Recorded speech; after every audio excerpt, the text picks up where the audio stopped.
दोस्तों ऐसा होता है कि बीमारी ऐसी है कि इसमें ख़र्चा बहुत ज़्यादा है और ख़र्चा बहुत ज़्यादा होने की वजह से बहुत लोग थेरेपी या मेडिसिन नहीं ले पाते हैं। तो मैं इसका भी तरीका बताऊंगा कि आपको कैसे किस चीज़ का समाधान निकालना है, कैसे आपको वो थेरेपी में अगर ज़्यादा पैसा आप इन्वेस्ट नहीं कर पा रहे हैं तो आप भी उस थेरेपी को अपने घर पे अपने रूटीन में करवा सकते हैं। दोस्तों कैसे हैं आप सब?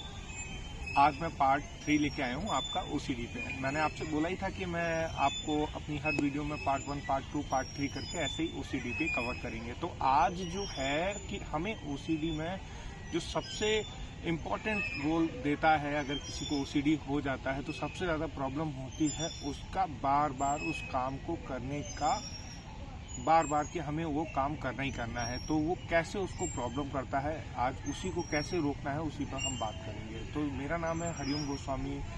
तो चलिए स्टार्ट करते हैं।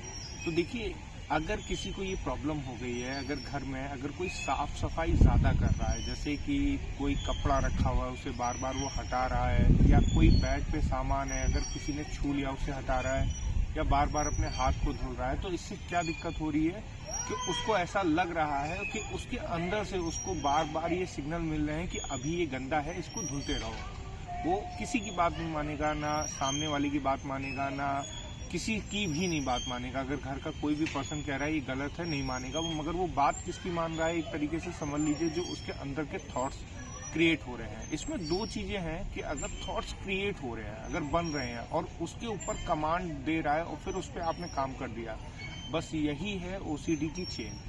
एक अंदर से थॉट्स बन रहे हैं कि हमें ये काम करना है और ये हमारा गंदा है, तो ये तो अंदर से थॉट्स आ रहा है। जो क्रिएशन क्रिएट हो रहे हैं यही सबसे ज़्यादा प्रॉब्लम करते हैं। तो एक चीज़ मैंने हमेशा अपने हर पार्ट में बोली है कि अगर आपको ऐसा लग रहा है कि सामने वाला जो पर्सन इस चीज़ को जानबूझ के कर रहा है, तो वो जानबूझ के नहीं कर रहा है। अब उसकी आपको हेल्प करने की ज़रूरत है।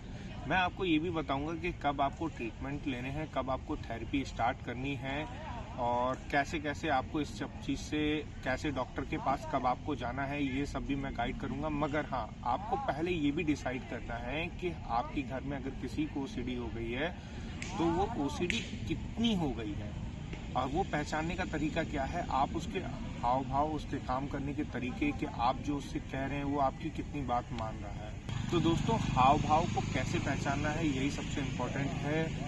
आपके घर में जैसे कोई भी आदमी काम कर रहा है उसको, और वो साफ सफाई कर रहा है, आप उसको मना कर रहे हो कि बस हो गया, वो बार बार अपने हाथों पे साबुन लगा के उसे वॉश कर रहा है, किसी काम को बार बार क्लीन कर रहा है, तो समझ लीजिए वो कम से कम मीडियम ओसीडी में पहुंच चुका है। अब आपके कहने से भी नहीं रुकेगा और किसी के बताने पे भी नहीं रुकेगा। क्यों? क्योंकि उसके अंदर से उसको क्रिएशन दिया जा रहा है कि आप ये काम करो, और वो उस काम को करते रहेगा।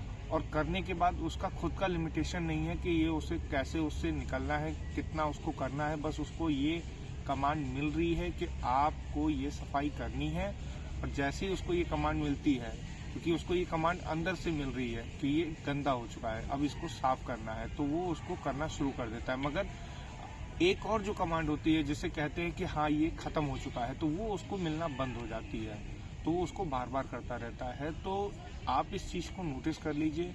गुस्साने की ज़रूरत नहीं है, गुस्सा बिल्कुल मत करिएगा। कि अगर आपको ऐसा लग रहा है कि हम गुस्सा कर उस इंसान को समझा कर उस चीज़ को बंद करवा लेंगे, तो वो चीज़ नहीं होने वाली है।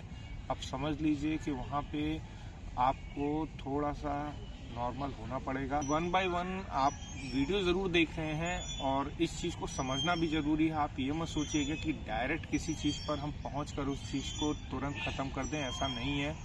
मेरा आपको बताने का, हर पार्ट को लेके आने का सिर्फ यही जानना, आपको दिलाना है कि आप उस चीज़ को सही से समझेंगे जो सामने वाला वो प्रॉब्लम फेस कर रहा है, और उस प्रॉब्लम को आप बराबर फेस करेंगे कि आखिर उसको ये दिक्कत क्यों हुई है, कैसे उसे निकालना है।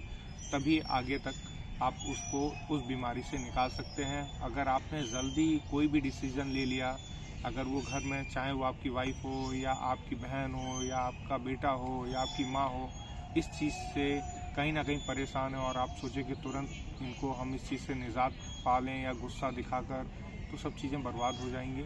धीरे धीरे ही इन सब चीज़ का कंट्रोल करना है आपको, कुछ अपने घर की आदतों को बदल के, कुछ डॉक्टर की सलाह से, कुछ मेडिसिन से, कुछ थेरेपी से।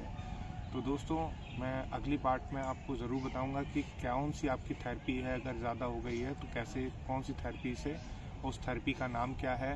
कभी कभी क्या होता है कि दोस्तों ऐसा होता है कि बीमारी ऐसी है कि इसमें खर्चा बहुत ज़्यादा है, और ख़र्चा बहुत ज़्यादा होने की वजह से बहुत लोग थेरेपी या मेडिसिन नहीं ले पाते हैं। तो मैं इसका भी तरीका बताऊंगा कि आपको कैसे किस चीज़ का समाधान निकालना है, कैसे आपको वो थेरेपी में अगर ज़्यादा पैसा आप इन्वेस्ट नहीं कर पा रहे हैं तो आप भी उस थेरेपी को अपने घर पे अपने रूटीन में करवा सकते हैं। तो चलिए मिलते हैं नेक्स्ट पार्ट में, तब तक के लिए नमस्कार।